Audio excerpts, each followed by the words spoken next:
Since retiring from Congress, Mr. Gingrich has devoted most of his time advocating a transformation of the U.S. healthcare system. In 2003, he founded the Center for Health Transformation, which is hosting its own healthcare summit tomorrow online. In 1995, Time magazine named him Person of the Year for his role in leading the Republican Revolution. In 2006, Modern Healthcare's annual poll named him the 5th most powerful person in healthcare. Perhaps most important, he's the father of Atlanta Press Club member and my friend Jackie Cushman, who is a columnist for Creators Syndicate. Though he lives in Virginia, he still has ties to Georgia. In fact, he was late today because he was visiting his grandchildren at Morris Brandon School. It's our honor to have him speak here today. Please help us welcome Mr. Newt Gingrich.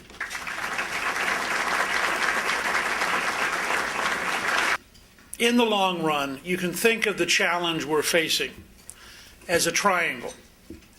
One side of the triangle is competing with China and India. And it is an enormous and unending challenge that will be with us the rest of our lives. I concluded several years back that my greatest obligation as a citizen was to try to help Maggie and Robert, who are now 10 and 8, inherit a country which is still the most creative and most productive and most prosperous in the world. Because if we're not those things, we will not be able to sustain our national security advantage. And I see no virtue to trying to live in the world in which we're a secondary player and the current Chinese dictatorship is the dominant power. So I think there are huge imperatives for us to really think through on a regular basis, what do we have to fix in order to compete with China and India. And that requires, in my judgment, rethinking litigation, regulation, taxation, education, health, energy, and infrastructure. And doing it not just at the White House or not just in the Congress, but there are 513,000 elected offices in this country. And we need a wave of change. Any of you have been looking at the pension situation in Atlanta will understand this. We need a wave of change at every level of government. And so in order to achieve that, for health purposes, a number of years ago, I helped with Nancy found the Center for Health Transformation. And in the non-health areas, I founded an organization called American Solutions, which are really dedicated to what are the positive solutions, and not what's wrong, but what is it we would do right, and how do you find the way to solve this? The second side of the triangle is an enormous increase in science and technology.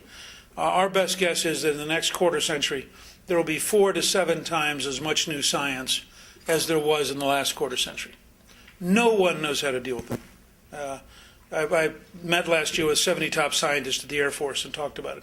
The fact is, there are no models for this scale of change, whether it affects energy or infrastructure materials or health or national security or cyber technology. I mean, you just look at every morning there are new things happening, and 65% of them will be outside the U.S. And so trying to figure out how you cope with that, which means you want a very agile, continually adjusting, constantly improving system. The third side of the triangle is the fact that government is the fourth bubble. If information technology was the first bubble, and housing was the second bubble, and Wall Street was the third bubble, government's going to be the fourth bubble. That's the meaning of the Greek crisis. All the Western countries have adopted a level of government they can't afford. Atlanta has a government it can't afford. The state of Georgia has a government it can't afford. California has a government it can't afford. And the United States as a nation has a government it can't afford. Now, going through the excruciating process, which every private business does every recession, but going through the excruciating process of coming to grips with the fact that we're going to have to fundamentally rethink and in many cases replace, not reform, failing systems is going to be one of the great challenges of the next 15 or 20 years. Now, in order to understand all that, I began developing a model. Clist and I did a movie last year called Ronald Reagan, Rendezvous with Destiny. And in filming it, we interviewed Lech Wałęsa in Poland and Václav Havel in the Czech Republic. And both of them said to us that the key moment in the collapse of the Soviet Empire was actually Pope John Paul II's 9-day visit in 1979 before Reagan was elected. Because he so aroused the Polish people and so compellingly had a message of faith and of freedom that they never backed down after his visit.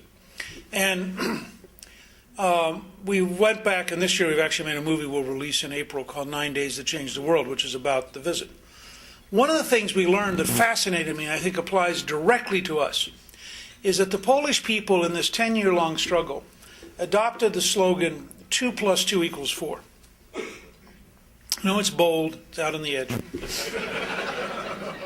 But it was fascinating. Part of it came from a novel, The Plague by Camus, in which Camus writes, there are times when a man can be killed for saying 2 + 2 = 4 because the authorities can't stand the truth.